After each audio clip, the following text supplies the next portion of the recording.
وَمَا أَرْسَلْنَاكَ إِلَّا رَحْمَةً لِلْعَالَمِينَ.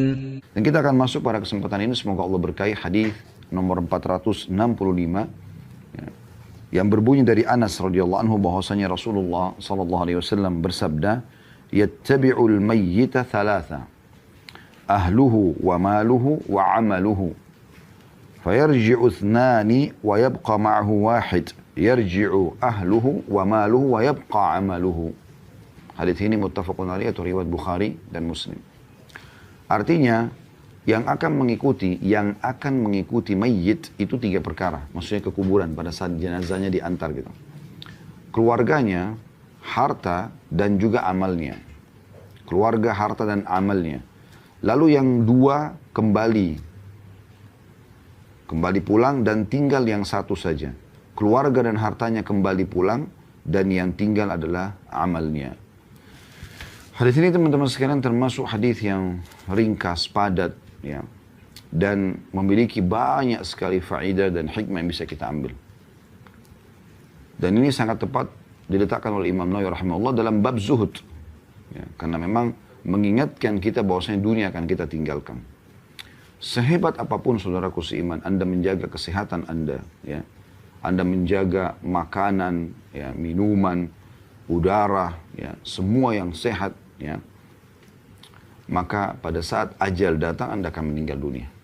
Bukan berarti dengan ini maknanya, oh berarti kalau gitu kita nggak usah lagi menjaga makanan, minuman, oksigen atau udara yang sehat itu, yang segar. Enggak, bukan itu maksudnya. Tapi yang kita ingin titik beratkan adalah orang akan meninggal dunia. Tentu ikhtiar untuk memiliki yang terbaik di dunia, makanan, minuman adalah bagian daripada syariat sebagaimana sudah kami singgung tadi di awal pertemuan. Tetapi di sini teman-teman sekalian banyak orang lalai. Mereka berpikir mereka tidak akan mati. Dan umumnya di pikiran sebagian besar orang, dia akan meninggal dunia kalau dia tabrakan masuk ruangan ICU. Masuk rumah sakit dulu baru meninggal. Padahal teman-teman sekalian kita bisa renungi bersama-sama. Kalau kita lihat rumah sakit, dimanapun rumah sakit yang dekat rumah Anda misalnya, atau sering Anda lewati, atau Anda pernah menjenguk orang sakit di sana. Kalau Anda lihat berapa jumlah pasien di dalam rumah sakit dan berapa jumlah orang yang ada di pinggir jalan, Anda akan temukan yang di pinggir jalan, yang lula lalang jauh lebih banyak jumlahnya dibandingkan orang yang dalam rumah sakit atau yang sedang dirawat. Ini secara rasional maknanya, ya, yang kita bisa ambil pelajaran adalah bahwasanya orang yang meninggal dalam kondisi tidak sakit lebih banyak. Gitu kan? Berapa ruangan ICU di rumah sakit? Bisa dihitung jari, 1, 2, 3. Sebesar-besarnya rumah sakit tidak akan banyak ruangan ICU-nya. Ruangan operasinya. Gitu kan? Tidak banyak.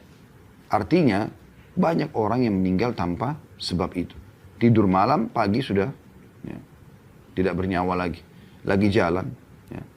Baik itu tiba-tiba dicabut ruhnya. Atau ada prosesi seperti tabrakan, ya, dibunuh orang dan seterusnya. Yang akhirnya menjadi cerita bahan manusia. Tapi intinya, ya, itu ajalnya sudah datang.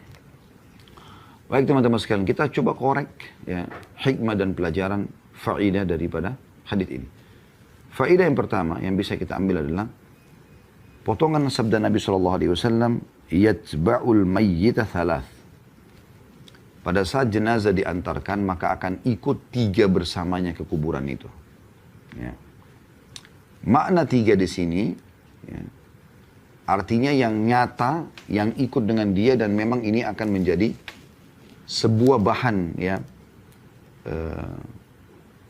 renungan. Karena ini yang paling nyata. Gitu. Bukan berarti tidak ada lagi selain 3 ini yang ikut bersama dari kuburan.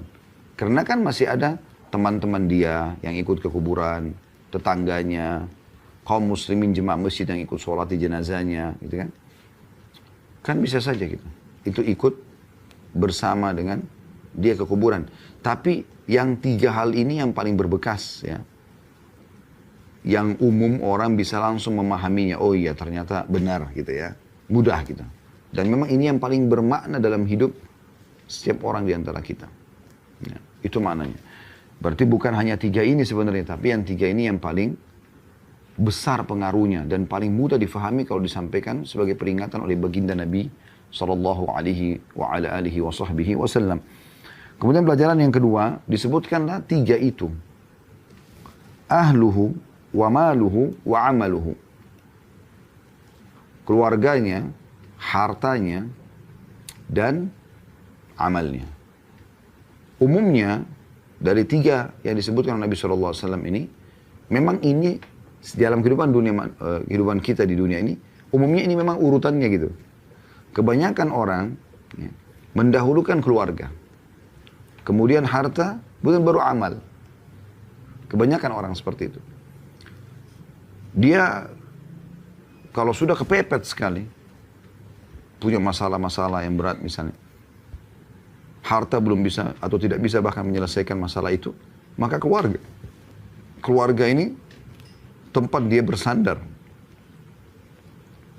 Dimulai dari istrinya, yang tempat dia berbagi, melampiaskan rasa cintanya, kebutuhan biologisnya, kasih sayang, manja, dan seterusnya. Kebutuhan dia internal di rumah supaya dia mulai beraktivitas lagi besok dengan semangat ya. Anak-anak yang akan menjadi penyejuk matanya dia, akan mengharumkan nama dia pada saat dia berhasil mendidiknya dengan baik. Kemudian orang tuanya, tempat dia minta agar didoakan, ya, saran-saran, nasihat dan segala macam. Kemudian kerabat-kerabat secara umum, ya, yang mungkin dia sering berinteraksi sama mereka gitu. Kemudian baru harta.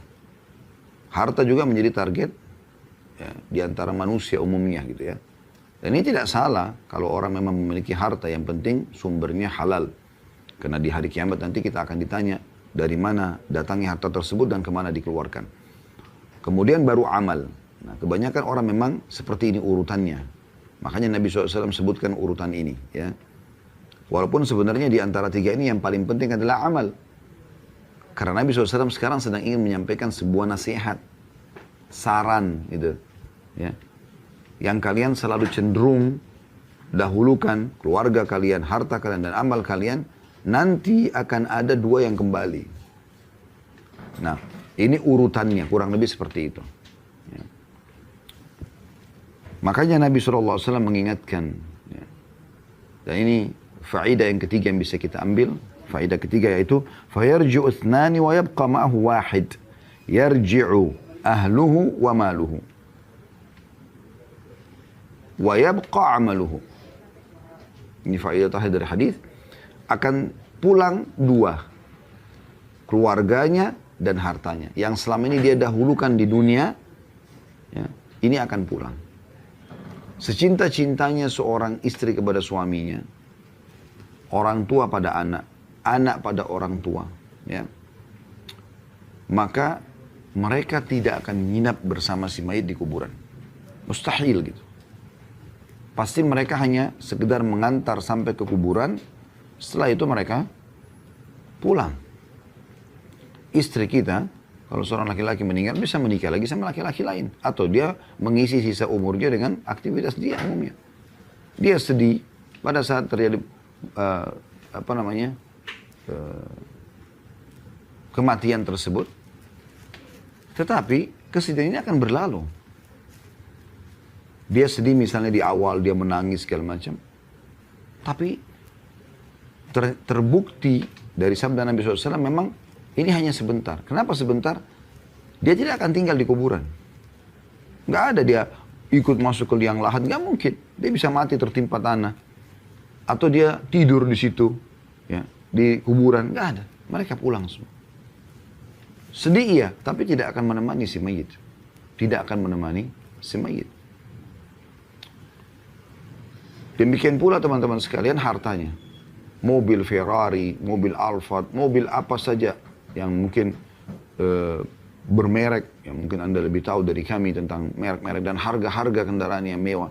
Itu paling jauh bisa parkir di depan pagar kuburan. Tidak akan pernah bisa masuk ke dalam kuburan. Apalagi dimasukkan ke dalam liang lahat, karena tidak berfungsi. Yang selama ini dia bangga dengan kendaraan tersebut, ya. Begitu juga dengan rumahnya, dia akan tinggalkan.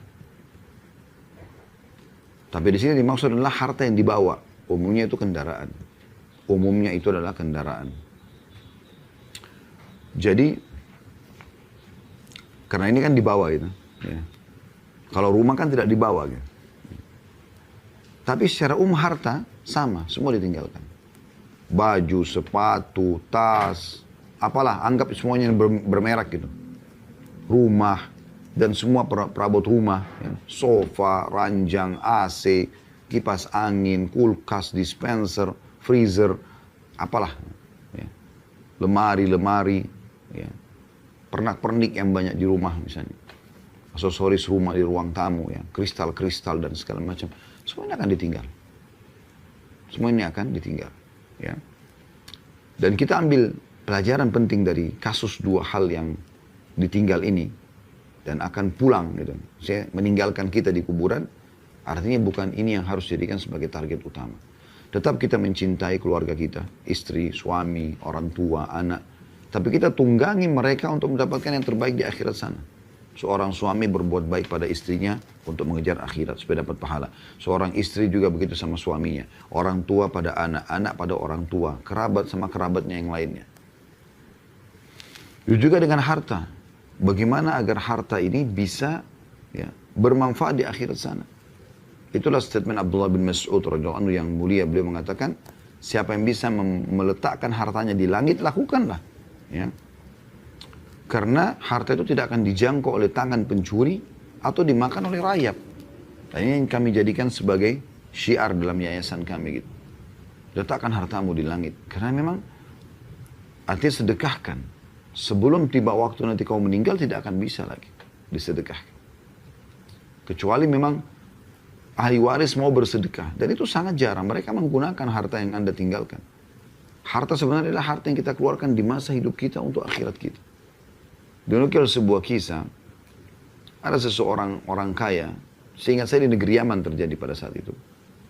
Kurang lebih kisahnya, dia selalu apa yang dia inginkan, dia bisa dapatkan gitu ya. Tapi selama ini dia belum pernah memiliki amal saleh. Dia belum pernah memiliki amal saleh. Artinya, tidak memiliki amal jariah. Dia tidak pernah bangun masjid, tidak pernah buat gali sumur, tidak pernah menyiapkan rumah untuk anak yatim. Tidak ada amal-amal jariah seperti itu.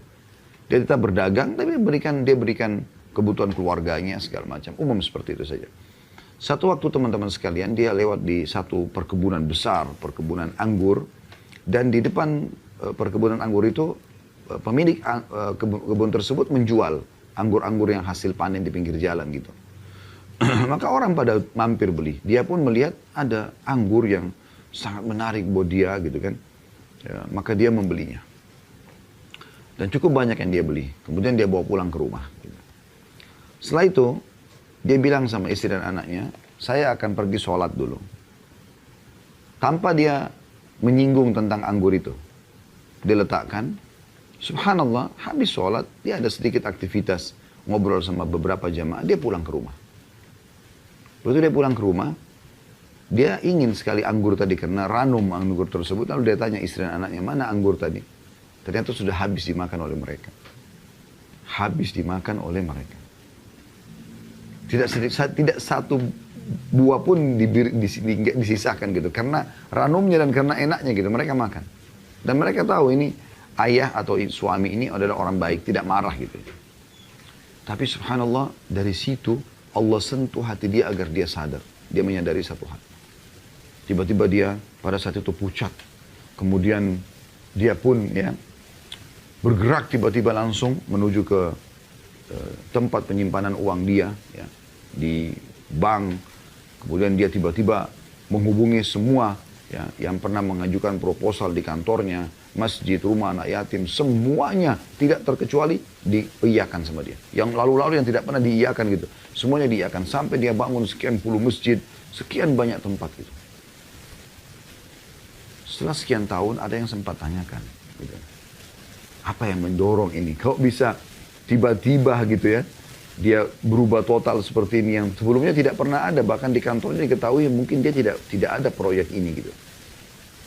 Maka dia mengatakan, saya tersadarkan dengan anggur.